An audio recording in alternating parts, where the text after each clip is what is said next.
গাজায় ইসরায়েলি বর্বরতার প্রতিবাদে আজ রাজধানীতে মার্চ ফর গাজা সোহরাওয়ার্দী উদ্যানে জড়ো হচ্ছেন সর্বস্তরের মানুষ। সভাস্থলে নিরাপত্তা জোরদার। শুল্ক যুদ্ধের হিসেব কষে বাংলাদেশমুখী বিদেশি বিনিয়োগকারীরা। সংকেত মিলল বিনিয়োগ সম্মেলনে। ব্যবসা বান্ধব পরিবেশ নিশ্চিতে ব্যর্থ হলে ভেস্তে যাবে সব উদ্যোগ।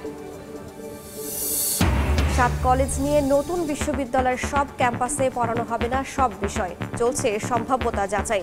চূড়ান্ত হওয়ার আগে অন্তর্বর্তী প্রশাসনেই চলবে কার্যক্রম। 3টি গতিশীল টেকটনিক প্লেটের কাছাকাছি অবস্থানে ভূমিকম্প ঝুঁকিতে চট্টগ্রাম। 80% ভবনে ক্ষতির শঙ্কা। বেশিরভাগই নির্মাণে মানা হয়নি বিল্ডিং কোড, বলছে সিডিএ।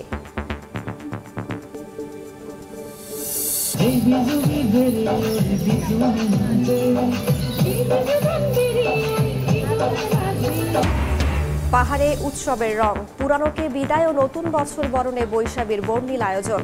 বান্দরবান ও খাগড়াছড়িতে তরুণীদের ফুল পূজা।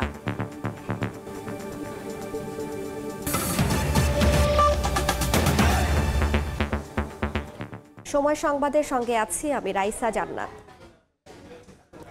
ফিলিস্তিনের গাজায় চলমান ইসরায়েলি গণহত্যার প্রতিবাদে আজ রাজধানীতে আয়োজন করা হয়েছে মার্চ ফর গাজা। শুক্রবার রাত থেকেই সারা দেশ থেকে সাধারণ মানুষ আসতে শুরু করেছেন সোহরাওয়ার্দী উদ্যানে। বেলা বাড়ার সঙ্গে সঙ্গে বাড়ছে ভিড়ও। নিরীহ ফিলিস্তিনিদের পাশে দাঁড়াতে বিশ্ববাসীকে সোচ্চার করাই এ কর্মসূচির লক্ষ্য বলে জানান আয়োজকরা। র্যালি নিয়ে সবার গন্তব্যস্থল সোহরাওয়ার্দী উদ্যান। সেখানে একই মঞ্চে দেখা যাবে রাজনৈতিক দল, সামাজিক সংগঠনের শীর্ষ নেতাদের। সভাস্থল ঘিরে নেওয়া হয়েছে বিশেষ নিরাপত্তা ব্যবস্থা।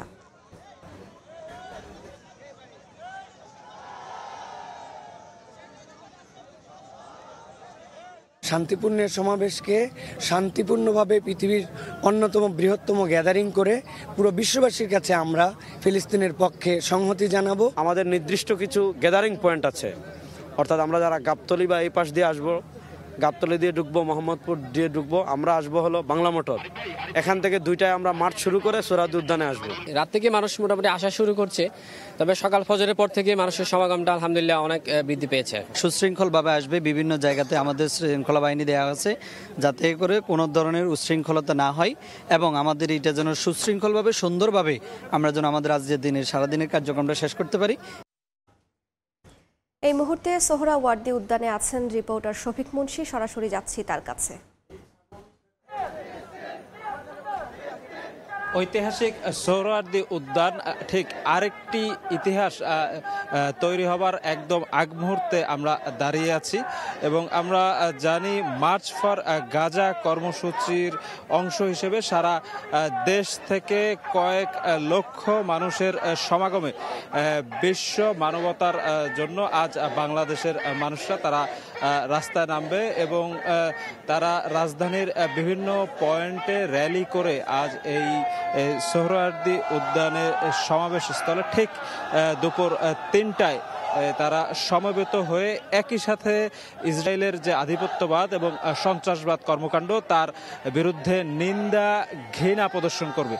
আমরা জেনেছি যে এই আজকের কর্মসূচিকে ঘিরে নানা প্রান্তের মানুষ যারা দেশের বিভিন্ন জায়গায় অবস্থান করছে তারা কাল রাত থেকেই এই সোহরাওয়ার্দী উদ্যানে আসা শুরু করেছে এবং এই মুহূর্তে সোহরাওয়ার্দী উদ্যানের যে সভাস্থলের প্রায় অর্ধেকের বেশি জায়গা কিন্তু এই সাধারণ মানুষরা কানায় কানায় পূর্ণ করে ফেলেছে। তারা কিন্তু তাদের হাতে বাংলাদেশ এবং ফিলিস্তিনের পতাকা এবং নানা ধরনের সৃজনশীল প্লাকার্ড তারা ধরে তারা মুহুর্মুহু স্লোগানের মাধ্যমে তারা ইতোমধ্যেই কিন্তু ইসরায়েলি সন্ত্রাসবাদ থামানোর জন্য জাতিসংঘ সহ আন্তর্জাতিক যে শক্তিগুলো আছে তাদের প্রতি আহ্বান জানাচ্ছে। আজ দুপুর 3টায় কিন্তু সারা বাংলাদেশের সকল সাধারণ মানুষের পক্ষ থেকে রাজধানী ঢাকার সোহরাওয়ার্দী উদ্যানে মার্চ ফর গাজা কর্মসূচির সমাবেশ অনুষ্ঠিত হবে এবং সেই সমাবেশে কিন্তু রাজনীতি, সামাজিক, ধর্মীয় সহ বিভিন্ন অঙ্গনের শীর্ষ নেতৃবৃন্দ যারা আছে তারা অংশ নেবে এবং সকলের সাথে একই সাথে সমস্যারে উচ্চারণ করবে ফিলিস্তিনের সাধারণ মানুষের পক্ষে মানবতার বক্তব্য এবং একই সাথে তারা ইসরায়েলের যে সন্ত্রাসী কর্মকাণ্ডের নানা ফেরিস্তি তারা তুলে ধরবে। এবং আমরা যে বিষয়টি জেনেছি যে আজকের কর্মসূচি কর্মসূচিকে ঘিরে সারা ঢাকা শহর বাংলাদেশ সেনাবাহিনী এবং আইন শৃঙ্খলা রক্ষাকারী বাহিনীর অন্যান্য সদস্যদের সমন্বয়ে নিরাপত্তার চাদরে ঢেকে ফেলা হয়েছে। তো এই ছিল আমার কাছে সোহরাওয়ার্দী উদ্যান থেকে মার্চ ফর গাজা কর্মসূচির সর্বশেষ খবর। সরাসরি যুক্ত ছিলাম রাজধানীর সোহরাওয়ার্দী উদ্যানে। বাংলাদেশমুখী হচ্ছেন বিদেশি বিনিয়োগকারীরা, এমন সংকেতই মিলেছে বিডার বিনিয়োগ সম্মেলনে, যা দেশের ব্যবসা বাণিজ্যে বিদ্যমান সমস্যা দূর করতে ভূমিকা রাখবে বলে মনে করেন উদ্যোক্তারা। বিনিয়োগকারীদের উপযুক্ত নীতি সহায়তা দেওয়ার আশ্বাস রপ্তানি উন্নয়ন ব্যুরোর। আর অর্থনীতিবিদরা বলছেন, ব্যবসা বান্ধব পরিবেশ নিশ্চিতে ব্যর্থ হলে অধরাই থেকে যাবে বিদেশি বিনিয়োগের আশ্বাস। বিশ্ব যখন শুল্ক যুদ্ধে ক্লান্ত, তখন ঢাকায় হয়ে গেল আন্তর্জাতিক বিনিয়োগ সম্মেলন, যেখানে অংশ নেন যুক্তরাষ্ট্র, চীন, জাপান, দক্ষিণ কোরিয়া সহ 40 দেশের প্রায় 450 বিনিয়োগকারী। সম্মেলনের মাধ্যমে মার্কিন মহাকাশ গবেষণা সংস্থা নাসার সঙ্গে চুক্তি, আন্তর্জাতিক ইন্টারনেট সেবাদানকারী প্রতিষ্ঠান স্টারলিংকের যাত্রা সহ চীন, কোরিয়া ও মার্কিন বিনিয়োগ প্রস্তাব পেয়েছে বাংলাদেশ। বাংলাদেশে এত পজিটিভ অ্যাক্টিভিটি আর দেখিনি। ব্যবসায়িক কমিউনিটির জন্য it's a fantastic opportunity. Software development, কিভাবে টাই আপ করা যায় সুইডেনের সঙ্গে বাংলাদেশের।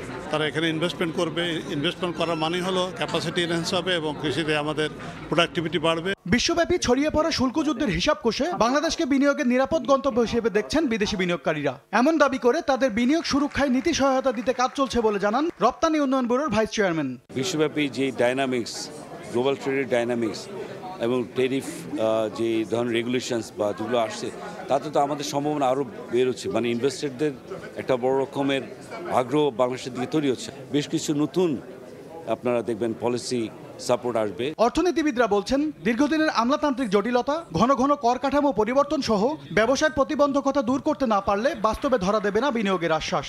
তারা সরকারি অফিসগুলোতে সহযোগিতা পান না, অনেক সময় চাপ তৈরি করা হয়। তো এবং আসলে কাগজপত্রে যেরকম করে বলা আছে বাংলাদেশের বিনিয়োগ পরিবেশ নিয়ে, তো সেটা আসলে বাস্তবে ভিন্ন। তো এই অভিযোগগুলো যেন না থাকে, বিনিয়োগকারীরা যেন মনে করেন যে না, তাদের জন্য একটা উপযুক্ত পরিবেশ আছে বাংলাদেশে। বিদেশিদের আকর্ষণের পাশাপাশি স্থানীয় বিনিয়োগ বাড়াতেও জোর দেওয়ার তাগিদ এই অর্থনীতিবিদের। ইতিবাচক ফলাফল দাঁড়াবে। MS আরিফিন, সময় সংবাদ, ঢাকা। সময় সংবাদে আরও থাকছে, কিশোরগঞ্জের পাগলা মসজিদের 11টি দান বক্সে মিলল 28 বস্তা টাকা, আছে স্বর্ণালঙ্কার ও বিদেশি মুদ্রা। কড়া নিরাপত্তায় চলছে গণনা।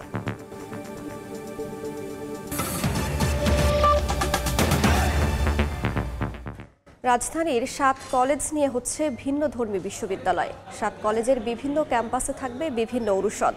তবে চূড়ান্ত রূপ লাভের আগে বর্তমান শিক্ষার্থীদের শিক্ষা কার্যক্রম ও ভর্তি চলবে অন্তর্বর্তী প্রশাসনের অধীনে। ভর্তিতে কমবে আসন সংখ্যা, এমন আভাস বিশ্ববিদ্যালয় মঞ্জুরি কমিশনের। আর বিশ্ববিদ্যালয় প্রতিষ্ঠার উদ্যোগে দীর্ঘদিনের সংকট দূর হবে বলে আশা শিক্ষার্থীদের। তবে শিক্ষক নিয়োগ প্রক্রিয়া ও বিদ্যমান উচ্চ মাধ্যমিক শ্রেণীর বিষয়ে গ্রহণযোগ্য সিদ্ধান্ত নেওয়ার পরামর্শ শিক্ষাবিদের। শাকির আহমেদের রিপোর্ট। কোনো ধরনের সম্ভাব্যতা যাচাই ছাড়াই 2017 সালে রাজধানীর ঐতিহ্যবাহী 7টি কলেজকে ঢাকা বিশ্ববিদ্যালয়ের অধিভুক্ত করা হয়। শিক্ষার মান উন্নয়নের কথা বলা হলেও এই প্রক্রিয়ায় সেশন জট সহ ভোগান্তি বাড়ে শিক্ষার্থীদের। সবশেষ শিক্ষার্থীদের আন্দোলন ও দাবির মুখে ঢাকা বিশ্ববিদ্যালয় থেকে আলাদা করা হয় 7 কলেজকে। সিদ্ধান্ত হয় ঢাকা সেন্ট্রাল ইউনিভার্সিটি নামে নতুন বিশ্ববিদ্যালয় প্রতিষ্ঠার। কেমন হবে প্রায় 2 লাখ শিক্ষার্থীর এই বিশ্ববিদ্যালয়? এমন প্রশ্নে বিশ্ববিদ্যালয় মঞ্জুরি কমিশন বলছে, নতুন এই বিশ্ববিদ্যালয় প্রতিষ্ঠা হলে 7 কলেজের সব ক্যাম্পাসে সব বিষয় পড়ানো হবে না। যে ক্যাম্পাসে যে অনুষদ ও বিভাগ পড়ানোর উপযুক্ত, সেখানেই সংশ্লিষ্ট বিভাগ ও অনুষদের কার্যক্রম চলবে। সম্ভাব্যতা যাচাইয়ের লক্ষ্যে মঞ্জুরি কমিশনের টিম ইতোমধ্যে ক্যাম্পাসগুলো পরিদর্শন করেছে। অ্যাডমিশনে খুব বেশি ছাত্র যাতে আমরা বেশি সিট আনবো না। এখানে 2-3টে কলেজে যে ইনফ্রাস্ট্রাকচার, এটা অত্যন্ত নাজুক অবস্থায় আছে। এটা মানে বিশ্ববিদ্যালয় হিসাবে কাজ করার মতো অবস্থায় নাই। তো এগুলো বিবেচনায় রেখে আমাদেরকে তো কিছু করতে হবে। পূর্ণাঙ্গ বিশ্ববিদ্যালয় প্রতিষ্ঠার আগ পর্যন্ত ইউজিসির তত্ত্বাবধানে অন্তর্বর্তীকালীন কাঠামোর অধীনে চলবে 7 কলেজের কার্যক্রম। সমন্বয়কের দায়িত্ব পালন করবেন 7 কলেজের একজন অধ্যক্ষ।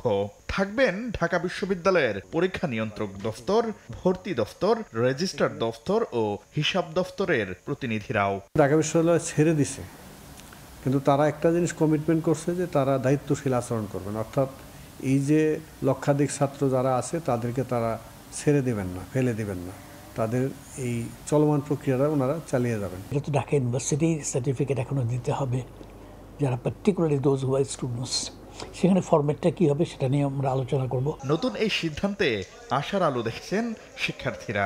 তবে আসন সংখ্যা কমিয়ে আসন্ন ভর্তি পরীক্ষায় নেগেটিভ মার্কিং যুক্ত করা সহ নানা দাবি তাদের। বিশ্ববিদ্যালয়গুলোতে যেমন হয় আমাদের এখানে তার চেয়ে অনেক ছোট ছোট ক্লাসরুম এবং সেখানে প্রয়োজনীয় আসবাবপত্র বা ল্যাব সংকট এগুলো প্রচুর পরিমাণে আছে। 1,67,000 শিক্ষার্থী 7 কলেজে রয়েছে। আমাদের দাবি এই শিক্ষার্থী 3 ভাগের 1 ভাগে নামিয়ে আনা উচিত, না হলে ক্লাসরুম সংকটটা কোনোভাবেই যাবে না।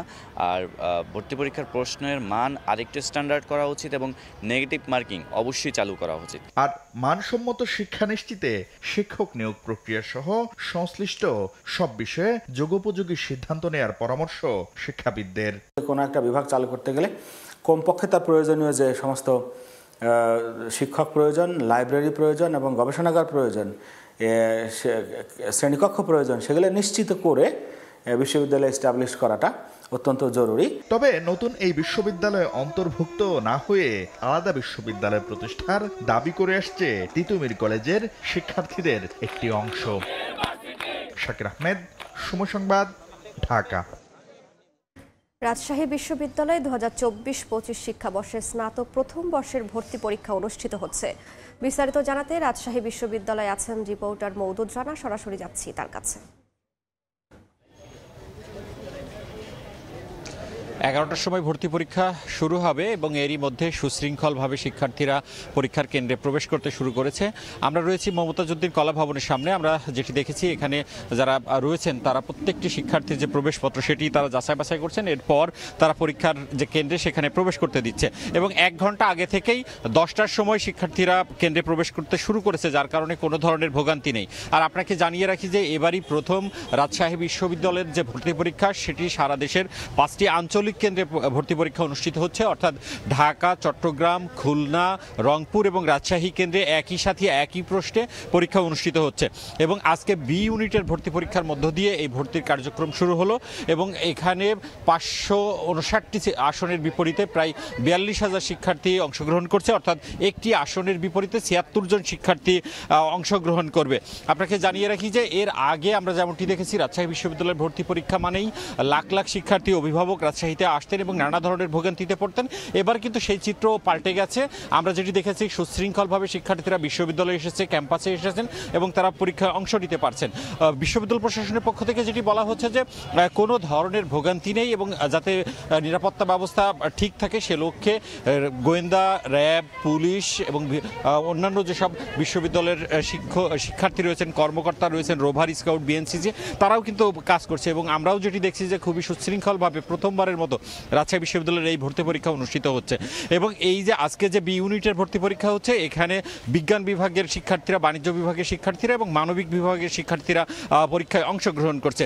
তাদের 100 নম্বরের পরীক্ষা অনুষ্ঠিত হবে 1 ঘন্টায় এবং সেটি এমসিকিউ পদ্ধতিতে পরীক্ষা অনুষ্ঠিত হবে। 80টি যে প্রশ্ন থাকবে সেইখানে যদি ভুল উত্তর দেয় তাহলে নম্বর কাটা হবে এবং যদি সঠিক উত্তর দেয় তাহলে তারা নম্বর পাবেন এবং তারা যেটি বলছেন 1 ঘন্টায় 80টি যে প্রশ্নের উত্তর দিতে হবে সেই পরীক্ষা পদ্ধতি নিয়ে সন্তুষ্টি প্রকাশ করেছে এখানকার যারা শিক্ষার্থী কেন্দ্রে প্রবেশ করছেন তারা বলছেন যে খুবই সুন্দর এবং সুষ্ঠুভাবে তারা পরীক্ষায় অংশ নিতে পারবেন এবং তারা মনে করছেন যদি প্রশ্ন সঠিকভাবে তারা উত্তর দিতে পারেন তাহলে এই বিশ্ববিদ্যালয়ে ভর্তির সুযোগ পাবেন। এই ছিল আমার কাছে রাজশাহী বিশ্ববিদ্যালয় থেকে সব শেষ। জনপদে বইছে বৈশাখী উৎসবের হাওয়া। পানিতে ফুল ভাসানোর মধ্য দিয়ে শুরু হয়েছে উৎসবের মূল আনুষ্ঠানিকতা। পুরানো বছরের গ্লানি ঝেড়ে নতুন বছর বরণে উচ্ছ্বাসে মেতেছেন পার্বত্য অঞ্চলের বাসিন্দারা। বরণের হাওয়া লেগেছে পাহাড়ি জনপদে।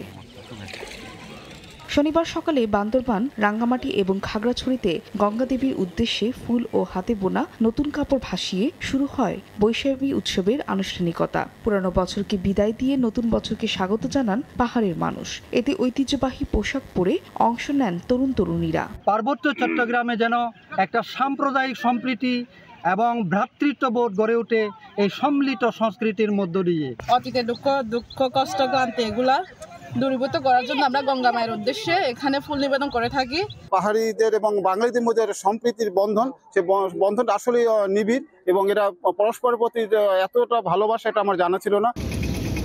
পরে বিশেষ প্রার্থনায় দেশ ও জাতির কল্যাণ কামনা করা হয়। এরপর অনুষ্ঠিত হয় সাংস্কৃতিক পরিবেশনা, যা দেখে মুগ্ধ হন সব বয়সীরা। চাকমারা বিজু, ত্রিপুরা বৈশুক, মারমারা সাংগ্রাই, অহমিয়ারা বিহু নামে আলাদাভাবে উদযাপন করে বর্ষবরণ উৎসব। ফাহরিয়া ফারজানা, সময় সংবাদ। এই মুহূর্তে রাঙামাটি কেরানি পাহাড় এলাকায় আছেন সহকর্মী হেফাজত সবুজ, সরাসরি যাচ্ছি তার কাছে। ফুল ভাসানোর মধ্য দিয়ে আসলে পাহাড়ের যে বৈশাখী অনুষ্ঠানের যে মূল আনুষ্ঠানিকতা সেটা আজ সকাল থেকে শুরু হয়েছে। আপনারা দেখতে পাচ্ছেন যে আমরা এখন আসলে আছি কেরানি পাহাড় এলাকাতে, যেখানে কিছুক্ষণ আগেও আসলে পাহাড়ি তরুণ তরুণীদের ভিড় লেগেছিল। তারা প্রত্যেকেই এসে তাদের ঐতিহ্যবাহী পোশাকে এসে হ্রদের জলে ফুল ভাসিয়েছেন এবং এই ফুল ভাসানোর মধ্য দিয়ে তারা বিগত বছরের যে গ্লানি ছিল, যে প্রাপ্তি ছিল, সব ভাসিয়ে দিয়ে আগামী বছর যাতে সুখী সমৃদ্ধ এবং সম্প্রীতির মাধ্যমে বসবাস করা যায় সেই প্রত্যাশা করে তারা গঙ্গা দেবীর চরণে ফুল নিবেদন করেছে। আপনারা হয়তো দেখতে পাচ্ছেন যে এখানে প্রচুর পরিমাণে এখনো ফুল পড়ে রয়েছে। আসলে এই ফুল বিজুর অনুষ্ঠানটা মূলত সকাল 7টা থেকে 9টার মধ্যে ইতিমধ্যে শেষ হয়ে যায়। এরপরে আসলে আর কোনো ধরনের আনুষ্ঠানিকতা থাকে না। তবে এখনো পর্যন্ত কিছু কিছু মানুষ আসছেন, এসে তারা গঙ্গা দেবীর উদ্দেশ্যে ফুল ভাসাচ্ছে। তো রাঙামাটিতে যে চলছে ফুল বিজু, এই ছিল আমার তার সর্বশেষ। বার্মিজ, ইন্ডিয়ান এবং ইউরেশীয় তিনটি গতিশীল টেকটনিক প্লেটের কাছাকাছি অবস্থানের কারণে মারাত্মক ভূমিকম্প ঝুঁকিতে চট্টগ্রাম। বিশেষজ্ঞরা বলছেন 6 থেকে 7 মাত্রার ভূমিকম্পে বন্দরনগরীর 80% বহুতল ভবন ক্ষতিগ্রস্ত হওয়ার পাশাপাশি অন্তত 70,000 মানুষ হতাহত হওয়ার আশঙ্কা রয়েছে। সাক্ষাৎ টিপুর ক্যামেরায় কামলদের রিপোর্ট। গত 2.5 বছরের মধ্যে চট্টগ্রাম সহ বাংলাদেশের বিভিন্ন স্থানে ছোট বড় 108টি ভূকম্পন অনুভূত হয়েছে, যেগুলির উৎপত্তিস্থল ছিল ভারত এবং মিয়ানমার সীমান্তে। এর মধ্যে 2023 সালে 32 দফা, 2024 সালে রেকর্ড 53 এবং চলতি বছরের 4 মাসে 23 দফায় ভূকম্পন অনুভূত হয়। গড়ে 3 থেকে 5 মাত্রায় এই ভূকম্পন অনুভূত হলো। 28 মার্চ অনুভূত ভূমিকম্পে রিক্টার স্কেলের মাত্রা ছিল 7-এর বেশি। মিয়ানমার বা বার্মিজ টেকটনিক প্লেটের খুব কাছেই অবস্থান বন্দরনগরী চট্টগ্রামের। আবার ইন্ডিয়ান কিংবা ইউরেশিয়ান প্লেটের বেশি দূরে নয় এই অঞ্চল। গতিশীল 3টি টেকটনিক প্লেটের কোথাও 8.5 কিংবা 8 মাত্রার ভূকম্পন সৃষ্টি হলে কম দূরত্বের কারণে চট্টগ্রামে তা অনুভূত হবে রিক্টার স্কেলে 6 থেকে 7 মাত্রায়।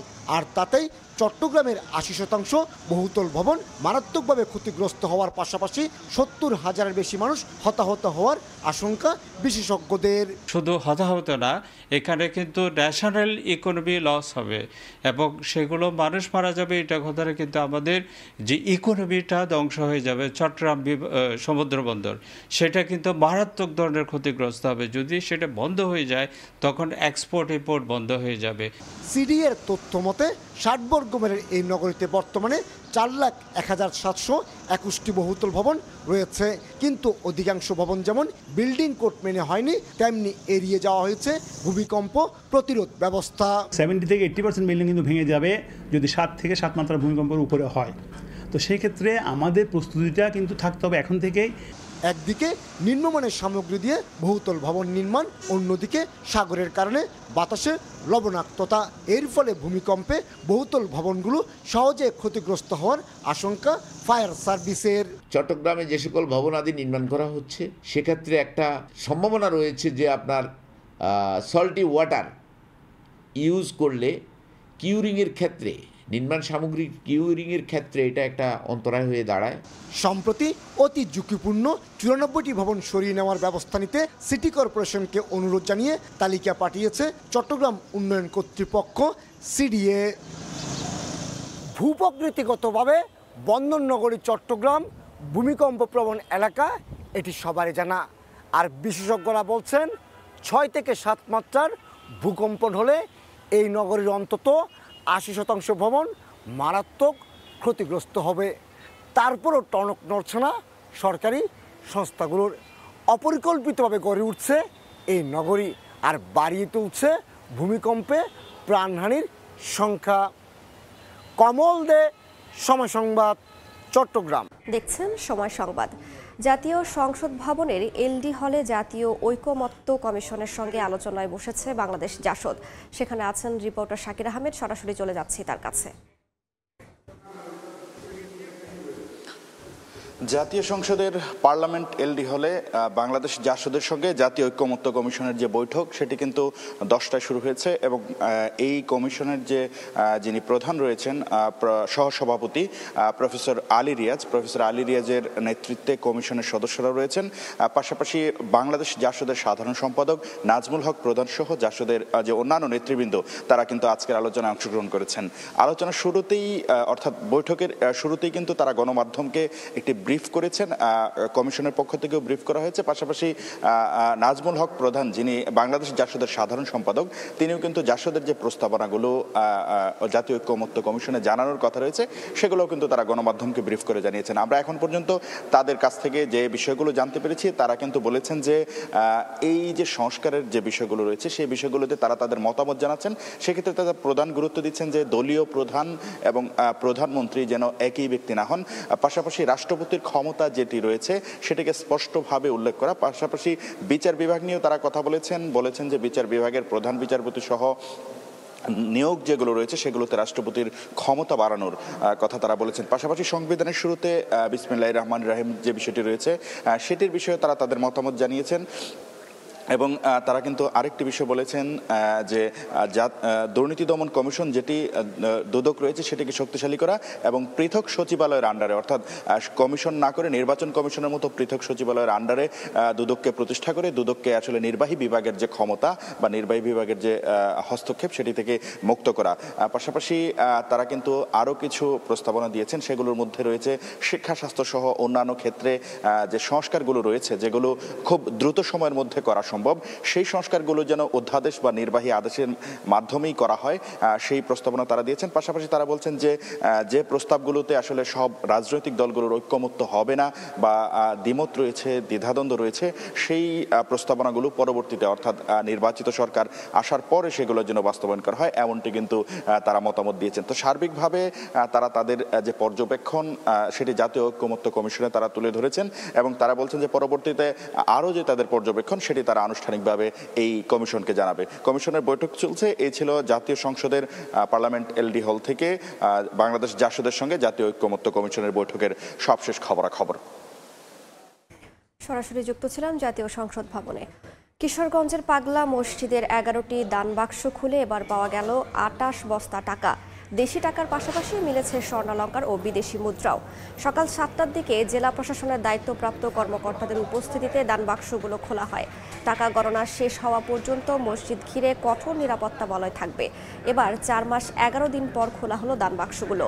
এর আগে গত বছরের 30 নভেম্বর দান বাক্স থেকে 8,21,34,304 টাকা পাওয়া যায়। দেখছেন সময় সংবাদ। দেশের বাইরের খবর। যুক্তরাষ্ট্র চীনের বাণিজ্য যুদ্ধ শুরুর পর এ নিয়ে প্রথমবারের মতো মুখ খুললেন শি জিনপিং। স্পেনের প্রধানমন্ত্রীর সঙ্গে বৈঠকে যুক্তরাষ্ট্রের বিরুদ্ধে ইউরোপীয় ইউনিয়নকে একজোট হওয়ার আহ্বান জানান চীনা প্রেসিডেন্ট। ডোনাল্ড ট্রাম্পের একতরফা শুল্ক নীতির সমালোচনা করে তিনি আরও বলেন, হুমকি মোকাবিলায় যৌথভাবে রুখে দাঁড়ানো প্রয়োজন। চীন যুক্তরাষ্ট্রের বাণিজ্য যুদ্ধের উত্তাপ টের পাচ্ছে বিশ্ব। বেইজিংয়ের উপর ওয়াশিংটনের শুল্কের পরিমাণ এখন দাঁড়িয়েছে 145%। চীনও থেমে নেই। পাল্টা ব্যবস্থা হিসেবে কয়েক ধাপে মার্কিন পণ্যের শুল্কে 125% বাড়িয়েছে বেইজিং। দুই দেশের এই পাল্টাপাল্টি খ্যাপাটে পদক্ষেপ সহসায় থামার লক্ষণ নেই। চলমান পরিস্থিতি নিয়ে প্রথমবারের মতো মুখ খুললেন চীনের প্রেসিডেন্ট। স্পেনের প্রধানমন্ত্রীর সঙ্গে বৈঠকে মার্কিন শুল্ক যুদ্ধের বিরুদ্ধে লড়াইয়ে ইউরোপীয় ইউনিয়নকে একজোট হওয়ার আহ্বান জানান শি জিনপিং।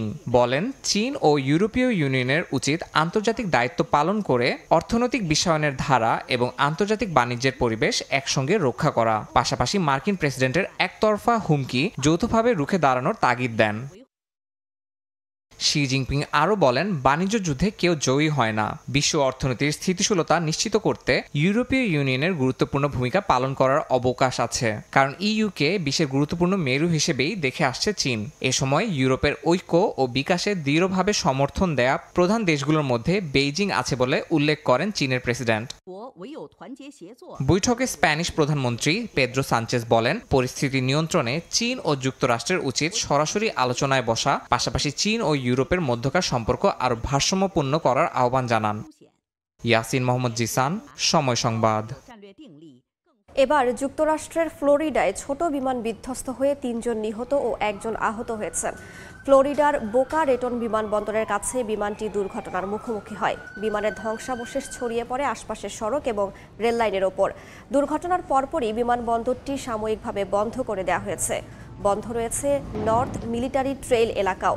বিমানটি তালাহাসি আন্তর্জাতিক বিমানবন্দরের উদ্দেশ্যে যাত্রা করেছিল বলে জানা গেছে। দুর্ঘটনার আগে এর পাইলট একটি যান্ত্রিক ত্রুটির কথা জানান। দেখছেন সময় সংবাদ। খেলার খবর। পিএসএলে আজ মাঠে নামবে লিটনের করাচি কিংস। তাদের প্রতিপক্ষ মুলতান সুলতান।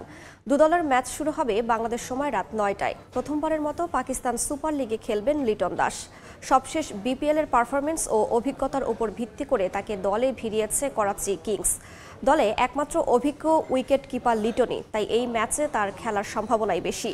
করাচির অধিনায়কত্ব করবেন অজি ক্রিকেটার ডেভিড ওয়ার্নার। এছাড়া কেইন উইলিয়ামসন, মোহাম্মদ নবীরাও খেলবেন এই দলের হয়ে।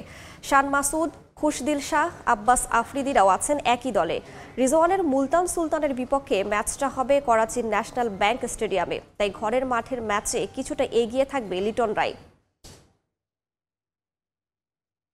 এ পর্যায়ে শীর্ষ সংবাদগুলো জানিয়ে দিচ্ছি আরও একবার।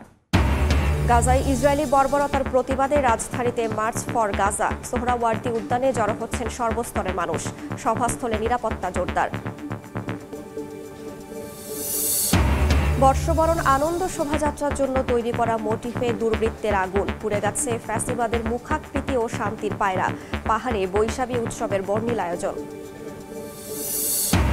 এবং শুল্ক যুদ্ধের হিসেব কষে বাংলাদেশমুখী বিদেশি বিনিয়োগকারীরা। সংকেত মিলল বিনিয়োগ সম্মেলনে। ব্যবসা বান্ধব পরিবেশ নিশ্চিতে ব্যর্থ হলে ভেস্তে যাবে সব উদ্যোগ।